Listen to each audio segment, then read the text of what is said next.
You should have your art kit near you, and in your art kit there are several different, or two different types of paper. Today you're going to want your watercolor paper. There you were given 2 pieces of watercolor paper and about 10 pieces of mixed media paper. The watercolor paper will feel thicker in your hand and it might have a little texture to it, sometimes called a tooth. See if we can notice it in the camera here.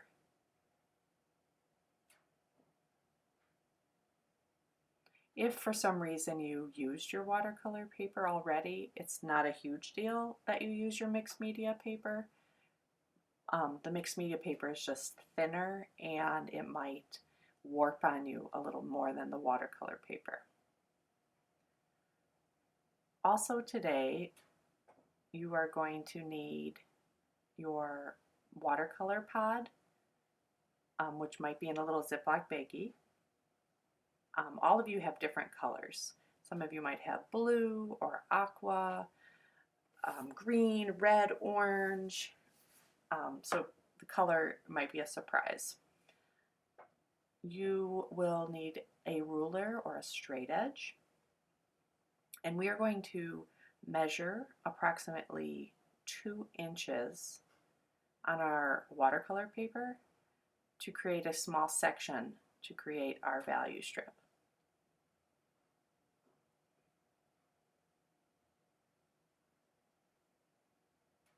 If you don't have a ruler, just approximate and use a straight edge to create a small section to paint in.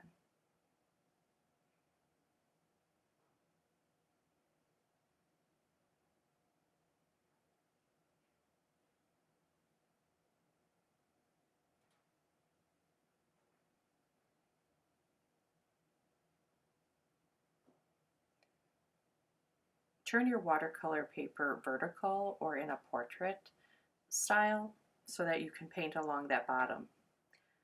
Next, you're going to want to have something plastic to mix on. I'm using a Cool Whip lid. You'll need your watercolor pod, a cup of water, and you can decide on which paintbrush to use, the round or the flat brush.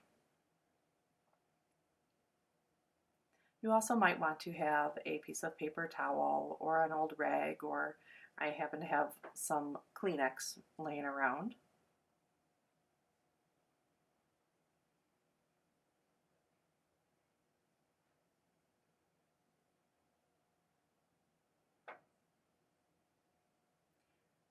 I've decided to use my flat paintbrush, and the reason why it's called flat is because the metal has been pinched or flattened, whereas in a round paintbrush it stays rounded. Dip your paintbrush in the water to soften the bristles, and then rub the water in your watercolor pod to soften the pigment. You're not trying to get any chunks of pigment out onto your palette. It should be very liquidy, but also at this stage very opaque looking, not really a see-through color. Once I have mixed up a nice opaque watercolor on my palette, I'm going to apply it in a vertical stroke in the section that I just drew on my watercolor paper. I'm going to rinse my brush out and add a little bit of my cleaner water to my puddle of pigment.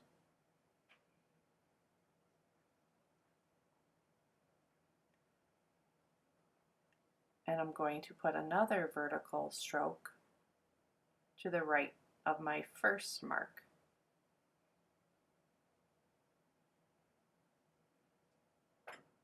I'm going to grab a little bit more water, add it to my puddle of pigment, and continue this process across the bottom of my watercolor paper. And again, notice a little bit of paint can go a long way. And the more clean water I add to my puddle, the lighter the value. This technique right now is called a wet on dry technique. My brush, my paint are wet, but my paper is dry. So in watercolor we call this wet on dry.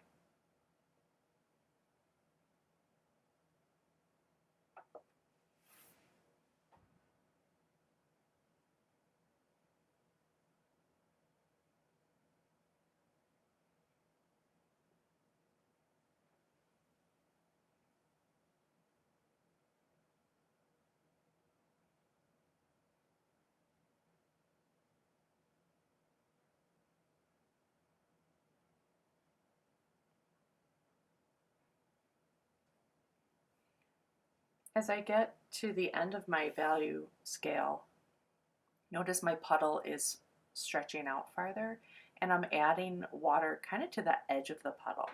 This will help keep the, the watercolor lighter. If I was to add water right to the middle of the puddle, it might not lighten as fast, and I want to notice that lightness on my value scale. So I'm expanding my puddle a bit.